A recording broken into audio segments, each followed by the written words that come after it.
I am a 35-year-old software developer living in Boston, with what most people would call a perfect life. My wife Jessica is a brilliant corporate attorney who lights up every room she enters. We have a beautiful brownstone home and successful careers. But there is one complicated area in my life that I never fully resolved.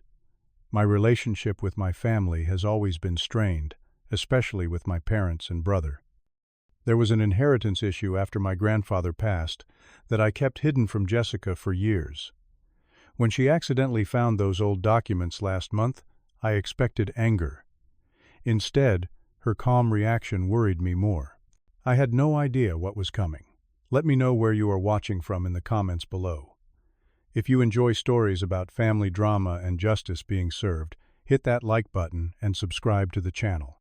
Now, let me tell you how my wife made my family pay for what they did to me. I grew up in a middle-class neighborhood in suburban Chicago where appearances meant everything to my family. My father, Richard, was a stern real estate developer who commanded respect in both our home and community. He built his business from scratch, constantly reminding us of his sacrifices and hard work. My mother, Eleanor, was the typical homemaker who prioritized keeping the peace over speaking her mind. She loved me deeply, but never stood up to my father when it mattered most. Then there was my older brother Adam, the golden child who could do no wrong in my father's eyes. He followed our father into the family business, straight out of college, unlike me who chose to pursue my passion for technology. This decision created the first major rift between my father and me. While he saw my career choice as a rejection of his legacy, I viewed it as forging my own path. A man builds something for his sons to inherit, not to abandon, my father would say during family dinners, his disapproving gaze fixed on me while Adam nodded in agreement. Adam never missed an opportunity to undermine my achievements. When I landed my first major tech job in Boston, he questioned whether I could handle the pressure. When I received promotions, he would suggest it was just because the tech industry was booming, not because of my talent. This constant competition for parental approval defined our relationship well into adulthood. I met Jessica during my junior year of college. She was studying pre-law and immediately recognized the unhealthy dynamics in my family. During our first Thanksgiving together, she witnessed my father dismissing my internship at a prominent tech startup while praising Adam for simply showing up at the family business each day. "Your family treats you like you are somehow less valuable because you chose your own path," Jessica said afterward. "That is not what families are supposed to do." Despite her concerns, I maintained regular contact with my family, visiting for major holidays and calling weekly out of a sense of obligation. Jessica respected my choices, but kept a polite distance attending family functions, but never fully warming to them. She saw through their facades in ways I was still learning to. Everything changed 3 years ago when my grandfather passed away. He was the family patriarch, a self-made success who owned multiple properties across the Midwest. Unlike my father, my grandfather appreciated my independence and often told me he was proud of the man I had become.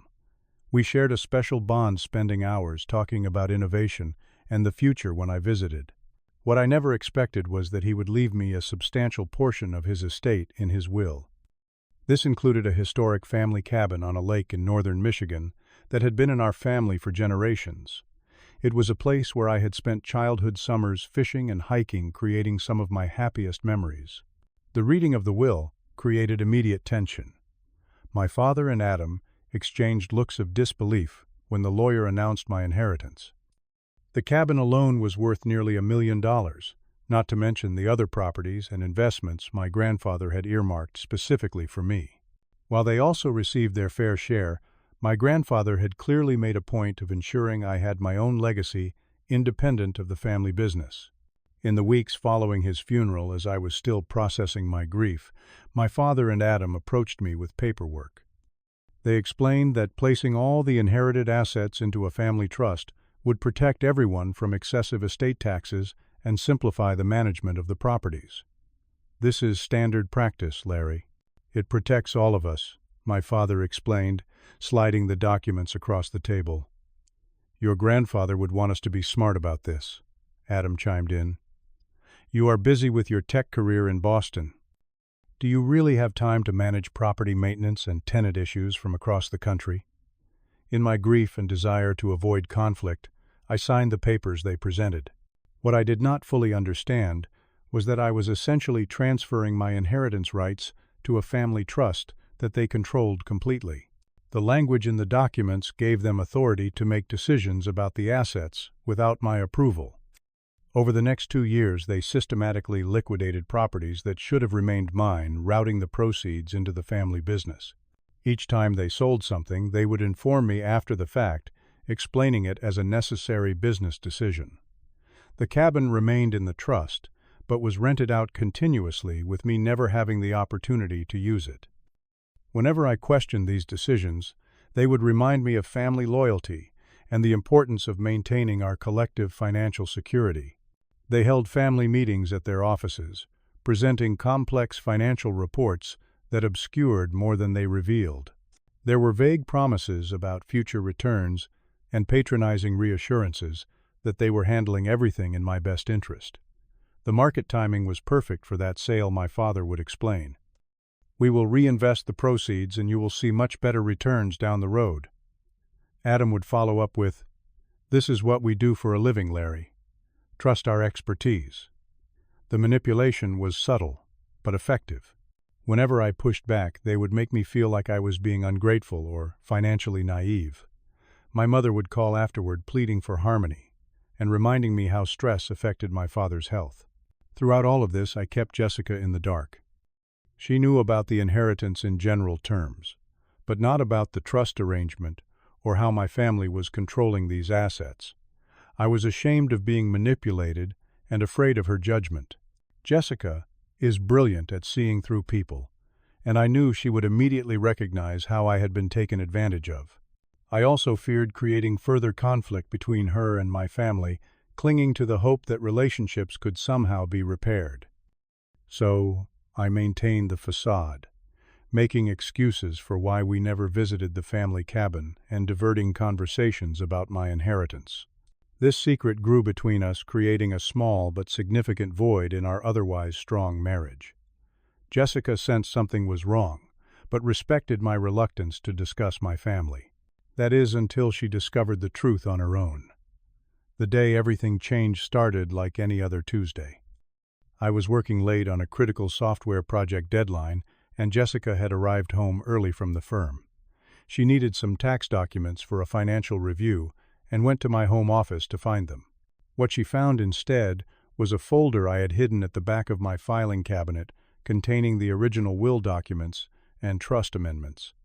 When I came home around 9 p.m., Jessica was sitting at our dining room table with the papers spread out before her. Her face was calm, but her eyes reflected a hurt that pierced straight through me. 3 years, she said quietly. For 3 years you let me believe we could not afford to renovate the kitchen because of budget constraints, while your family stole hundreds of thousands of dollars from you. The shame I felt in that moment was overwhelming. I stood frozen by the doorway, unable to find words. Jessica had not only discovered the trust arrangement, but had already analyzed the documents enough to understand the full extent of the manipulation. "Why did you not trust me enough to tell me?" she asked, her voice breaking slightly. "Did you think I would think less of you? Did you think I would not understand?" That night, we had the most honest conversation of our marriage. I broke down and admitted everything. My fear of confrontation with my family, my shame at being manipulated, my desire to protect her from the toxicity of these relationships. Jessica listened without interruption, her attorney training evident in her composure. When I finished, she took my hands in hers and said something I will never forget. "Larry, marriage means we face problems together. By keeping me in the dark, you did not just rob me of the chance to help you. You robbed us both of the strength we have as a team." Her words struck me with their truth. For years I had framed keeping this secret as protection, when in reality it was avoidance. Jessica was not angry at my family for what they had done. She was hurt that I had not trusted our partnership enough to share this burden. As the night progressed, I watched a transformation in Jessica. Her initial hurt gave way to a focused determination I had seen many times when she tackled complex legal cases. She asked detailed questions about timelines, specific transactions, and the original terms of my grandfather's will. She took meticulous notes, occasionally referencing legal principles I did not fully understand. "What they have done goes beyond family manipulation," she said finally. "Based on what you have told me, they committed fraud. They knowingly misrepresented what you were signing, and then violated their fiduciary duty to the trust beneficiary, which is you." The next day, Jessica began a methodical information gathering process.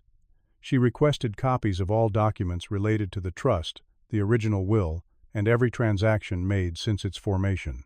She consulted discreetly with colleagues who specialized in estate law, building a comprehensive understanding of my legal position.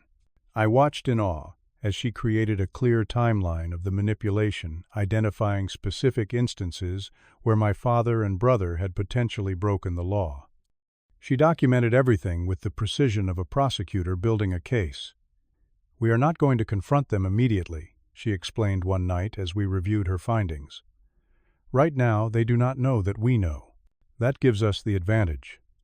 Jessica arranged meetings with financial advisors and even a forensic accountant to determine exactly how much had been diverted from my inheritance. She kept me informed of every development, but asked that I maintain normal relations with my family. This was perhaps the hardest part, continuing phone calls and even a family dinner where I had to pretend nothing had changed. During that dinner, I noticed subtle changes in Jessica's approach to my family. She asked pointed questions about the family business, showing an interest she had never expressed before. She casually mentioned wanting to see the family cabin, suggesting we might want to spend a summer vacation there. "It has been in the family for generations," she said innocently. "I would love to see the place Larry talks about so fondly." I watched my father and brother exchange nervous glances. My mother, oblivious to the undercurrents, enthusiastically supported the idea, even suggesting dates. By the end of the evening, there was a palpable tension in the air. My father made a point of pulling me aside before we left. "Jessica seems very interested in family matters suddenly," he said, his eyes narrowing slightly. "Is everything all right between you two?" I assured him everything was fine. But I could tell he sensed something had changed. On the drive home, Jessica was unusually quiet. It was not until we were getting ready for bed that she revealed what had been on her mind. "Larry, after reviewing all the documentation, I need to tell you something important," she said, sitting on the edge of our bed. "Your family did not just manipulate you during a time of grief. What they did meets the legal definition of fraud. The documents you signed were misrepresented, and they knew exactly what they were doing." Her words hit me like a physical blow. I had come to terms with being manipulated, but fraud was a criminal act. This shifted my understanding from family dysfunction to something much more serious.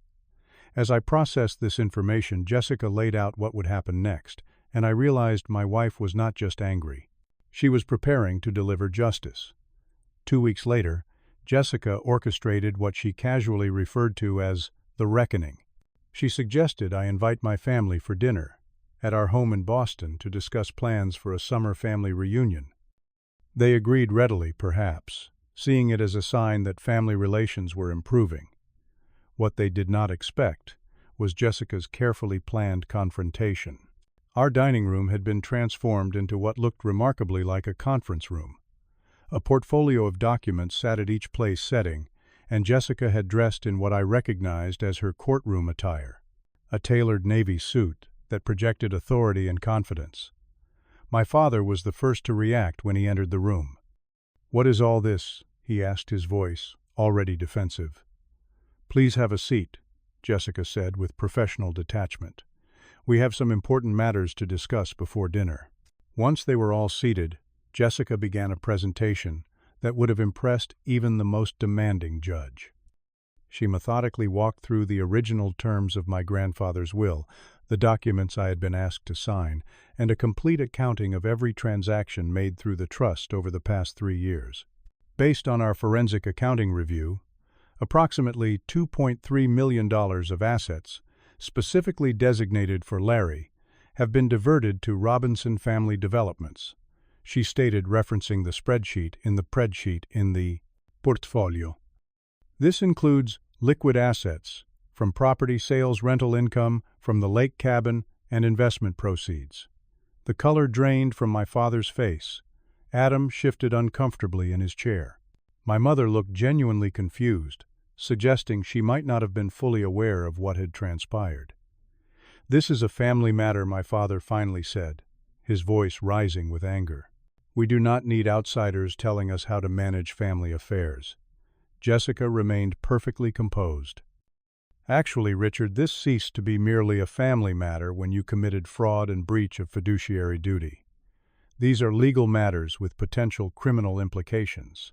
Adam attempted to redirect the conversation, his voice taking on the condescending tone he often used with me. "Larry clearly does not understand the complexities of property management and investment strategy. Everything we did was to maximize returns for everyone." That was when Jessica revealed her most damning evidence. She had obtained records showing that funds from my inheritance had been used to cover significant business losses in the family company, effectively using my inheritance to bail out their financial problems. "Would you like to explain how using Larry's inheritance to cover the Thompson property development failure was maximizing his returns?" she asked calmly, sliding specific bank transfer records across the table. My mother gasped, looking at my father with shock.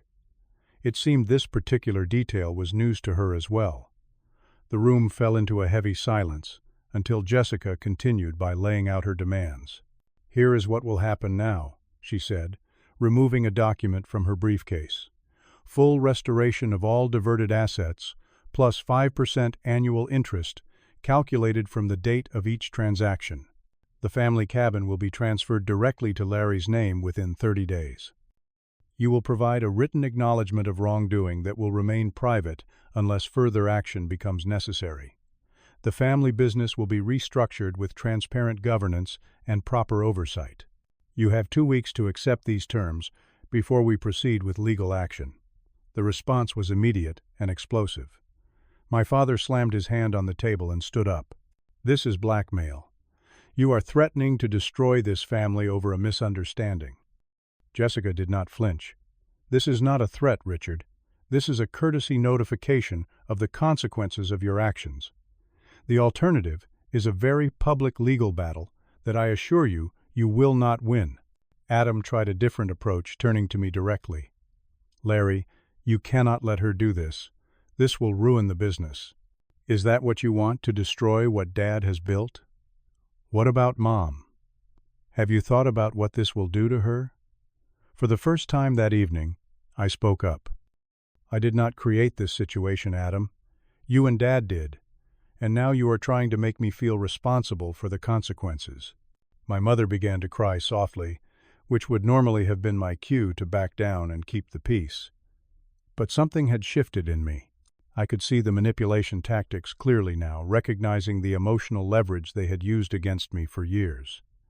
The meeting ended with my family leaving in anger, but Jessica's message had been delivered. Over the next few days, the counterattacks began. My father called, repeatedly alternating between rage and attempts to drive a wedge between Jessica and me. "She is turning you against your own blood," he insisted. "Is that really the kind of woman you want in your life? Someone who tears families apart?" Adam took a different approach, calling late one night with panic in his voice. "The business cannot survive this, Larry. We will go bankrupt if we have to pay everything back at once. You will be destroying the livelihoods of 30 employees. Is that what you want on your conscience?" My mother's tactics were perhaps the most difficult to resist. She showed up at our door in tears, pleading for family unity and healing. "We can work this out without lawyers and accusations," she begged. "We are family. Nothing is more important than that." Throughout this barrage, I experienced intense internal conflict. Decades of conditioning had taught me to prioritize family harmony above all else. The weight of responsibility they placed on me was overwhelming. But each night, as Jessica and I discussed the day's developments, I found my resolve strengthening. The turning point came during a private meeting my father requested with just me. I agreed to meet him at a coffee shop where he arrived looking unusually humbled. "I may have made some mistakes in handling your inheritance," he admitted grudgingly. But everything I did was with the family's best interests at heart. I looked at my father clearly for perhaps the first time in my adult life. "The problem, Dad, is that you decided my inheritance was yours to use for what you determined was the family's best interest. It was never yours to take." His expression hardened. "So, that is it. You choose her over your family."